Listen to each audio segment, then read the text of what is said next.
Dear students, आज हम class 6 NCERT math exercise 5.7 complete करेंगे, जिसका फर्स्ट सम है से ट्रू और फॉल्स। ये कुछ स्टेटमेंट दी गई हैं, इनको हमने बताना है कि ये ट्रू है या फॉल्स है। Each angle of a rectangle is a right angle. Rectangle का प्रत्येक एंगल राइट एंगल होता है। राइट एंगल मीन्स 90 डिग्री का, तो ये होता है स्टूडेंट्स, तो ये ट्रू हो गया।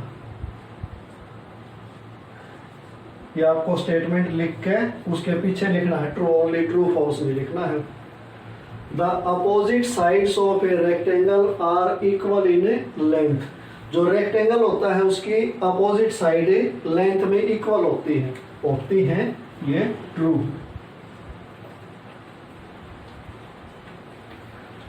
The diagonals of a square are perpendicular to one another। एक स्क्वायर के जो डायगोनल होते हैं वो एक दूसरे पे परपेंडिकुलर होते हैं, तो ये होते हैं ट्रू है। नेक्स्ट है all the sides of a rhombus are of equal length। एक rhombus की सभी साइडें इक्वल लेंथ की होती हैं स्टूडेंट्स, ट्रू है। नेक्स्ट है all the sides of a parallelogram are of equal length. नहीं, पैरेललोग्राम की सभी साइड इक्वल नहीं होती। अगर पैरेललोग्राम की सभी साइड इक्वल कर दे तो रोम्बस बन जाएगा, पैरेललोग्राम नहीं रहेगा, तो ये हो गया फॉल्स। पैरेललोग्राम में ओनली अपोजिट साइड इक्वल होती है, ऑल साइड इक्वल नहीं होती। एफ है the opposite sides of a trapezium are parallel. Trapezium की अपोजिट साइडें पैरेलल होती हैं, नहीं होती।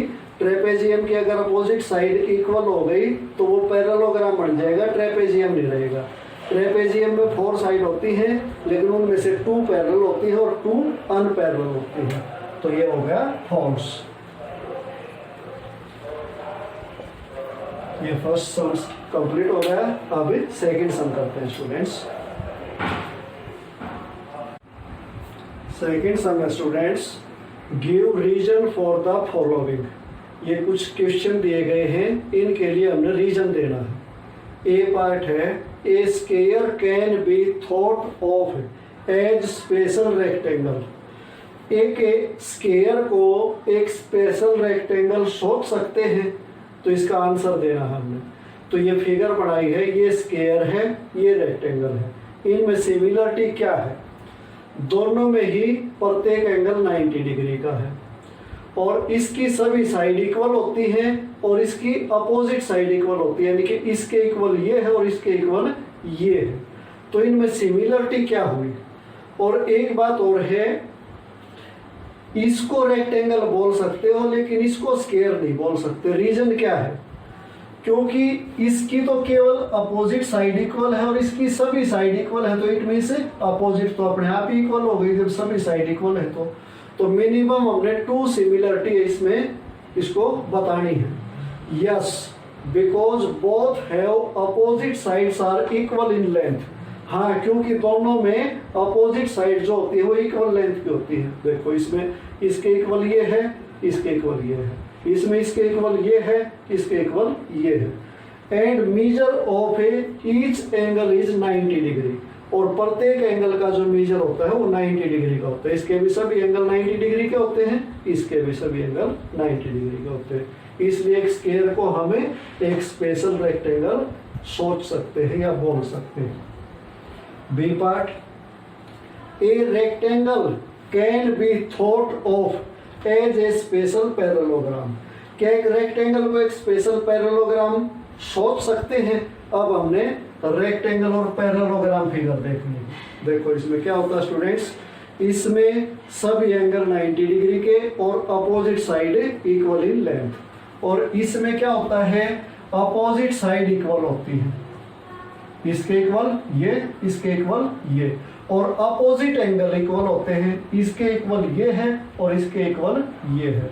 तो देखो, अपोजिट साइड इसमें भी इक्वल है, इसमें भी इक्वल है, सिमिलरिटी हो गई।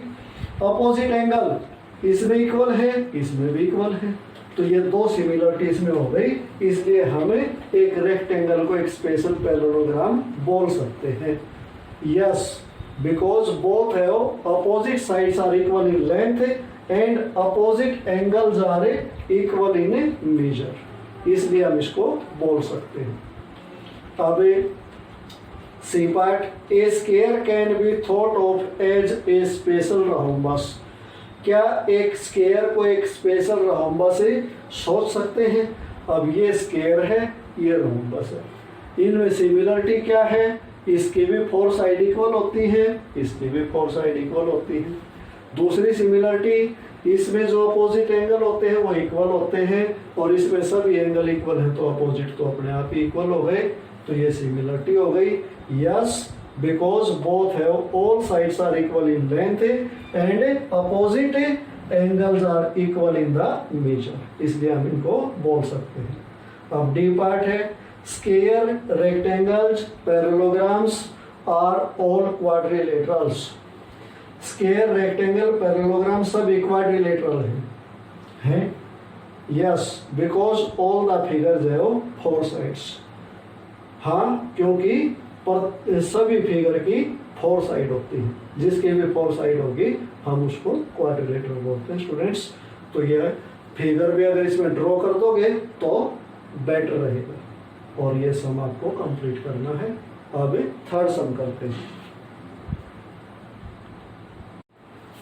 Third sum students, a figure is said to be regular. एक फिगर को रेगुलर कहा जाता है if its sides are equal in length and angles are equal in major.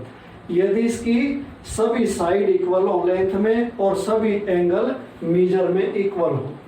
Can you identify the regular quadrilateral. क्या आप एक regular quadrilateral को identify कर सकते हो? क्वाड्रिलेटरल क्या होता है स्टूडेंट्स? जिसकी फोर साइड हो, जिसकी फोर साइड हो और जिसकी सभी साइड इक्वल लेंथ की हो और जिसके सभी एंगल इक्वल मेजर के हो, तो उस क्वाड्रिलेटरल को क्या बोलते हैं students? Yes, it is a square. हाँ, ये है स्क्वायर, उस फिगर को हमें स्क्वायर बोलते हैं। तो स्टूडेंट्स, ये अपना थर्ड सम हो गया और इसी के साथ एक्सरसाइज 5.7 कंप्लीट हो गई।